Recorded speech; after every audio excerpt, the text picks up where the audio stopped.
নমস্কার বন্ধুরা, আজকে আমি এক বাটি ময়দা দিয়ে চাউমিন তৈরি করব। এক বাটি ময়দা দিয়েছি আর পরিমাণ মতো নুন নিয়েছি। বাটি জল দিয়ে আমি ভালো করে ফাটিয়ে নেবো। একটু করে জল দেবো আর ফাটাবো, বুঝতে পারছেন। তো এক বাটি আমার খুব সুন্দর হয়ে গেছে। আমি ময়দাটা এবার 10 মিনিটের জন্য ঢেকে রাখবো, স্নান করবো, খুব গরম লেগে গেছে। 10 মিনিট পরে আমি ঘুরে এসেছি। 10 মিনিট আগে না বন্ধুরা, আমার খুব গরম লেগে গেছে, স্নান করতে গেছিলাম। তো আমি এগুলো আমার ব্যাগটা স্নানটা আমি এবার এর মধ্যে ঢেলে নেবো। পাইপিং প্যাকেট নিয়ে দিয়ে দিয়েছি। আমি একটু তেল দিয়ে মাখিয়ে দেবো ভালো করে। এবার আমি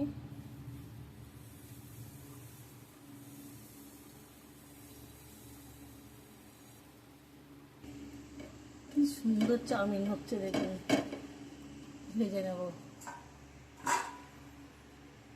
পিন প্যাকেট হলে এটা খুব সুন্দর হয়। জাম করছে। বাড়িতে এইভাবে চাউমিন বানিয়ে খাওয়া কত ভালো, কেননা বাইরের চাউমিন তৈরি করা খাওয়াই ভালো। মাত্র এক বাটি ময়দা দিয়ে আমার চাউমিন এতগুলো তৈরি হয়ে গেলো।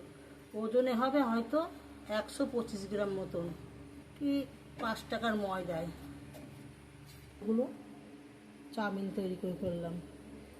সন্ধ্যাবেলা আমার নাতিকে চাউমিন রান্না করে দেবো। গরম হয়ে গেছে, কড়াইতে তেল দিয়ে দিচ্ছি, সাদা তেল।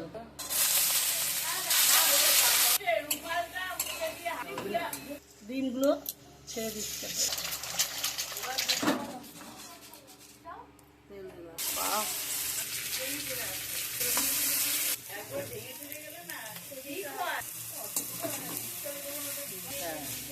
আলু ভাজা দিয়ে দিই।